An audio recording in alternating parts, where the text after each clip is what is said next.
Hi everyone. This video is to help you learn how to add an assignment using the Mastery learning capabilities that Blackbaud has so far.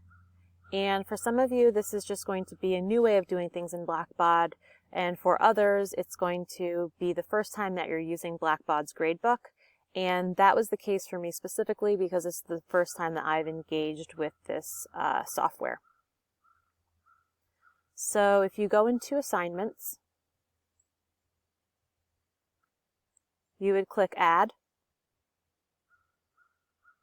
Assignment, and you can't add an assessment or discussion and still use the ratings from your learning objectives or your priority standards because I don't believe Blackbaud has that capability at the time.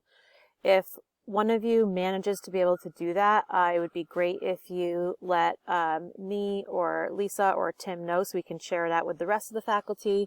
But after I piloted it with my summer course, I wasn't able to do that. So every time I add something to the gradebook, it has to be classified as an assignment.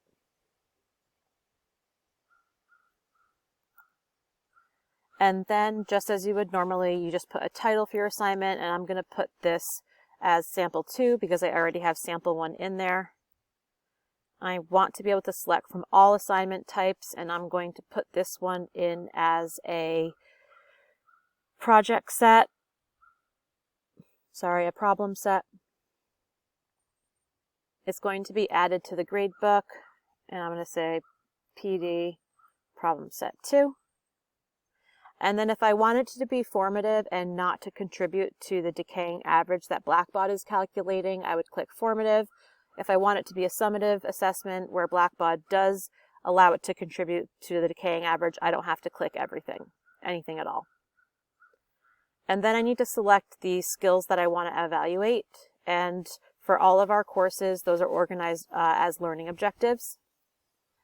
And all of your learning objectives for your course are going to be listed here. And if that's confusing because you can't actually see the priority standard that they're connected to, you can filter it by the priority standard that you're going to be focusing on for this assignment specifically.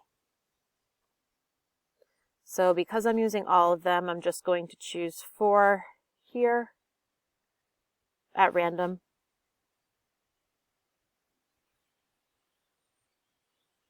Select whether or not I want a single instance of this assignment or multiple instances of this assignment. And if it's formative, you may be having multiple instances of the assignment.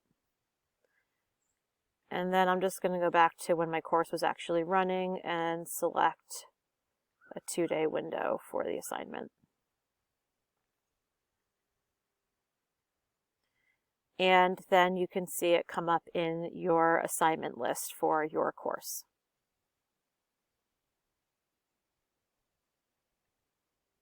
And when you go to actually evaluate the assignment, this is what our gradebooks are going to look like this year because we are on the 1 to 3 or 1 to 4 point scale.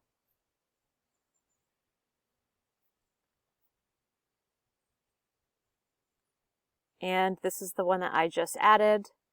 And what I am able to do here is input a number 1 through 4. Unfortunately, it will not allow you to use your keyboard to enter the number, so you have to click whichever one you would like to select.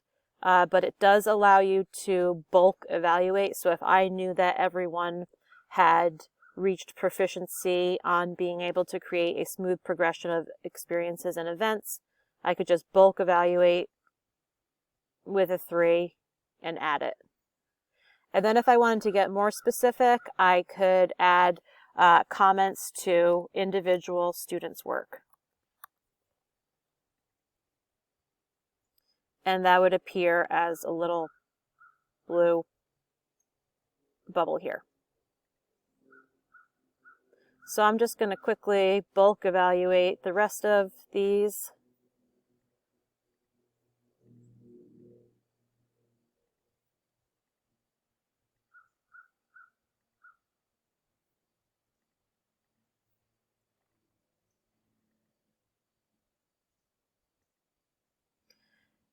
And then you can see the title of the assignment and then however many learning objectives you associated with that assignment specifically.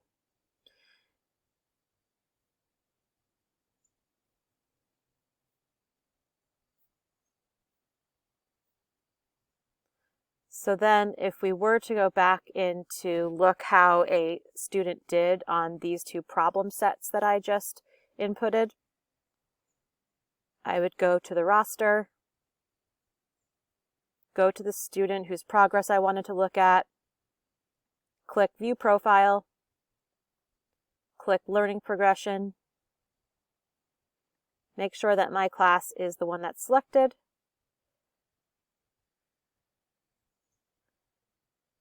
and then I can see the 4 different learning objectives for the 2 most recent assignments down here.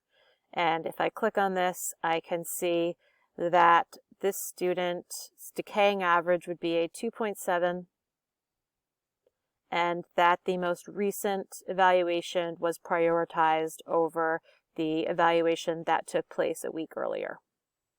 And I can see the comments here.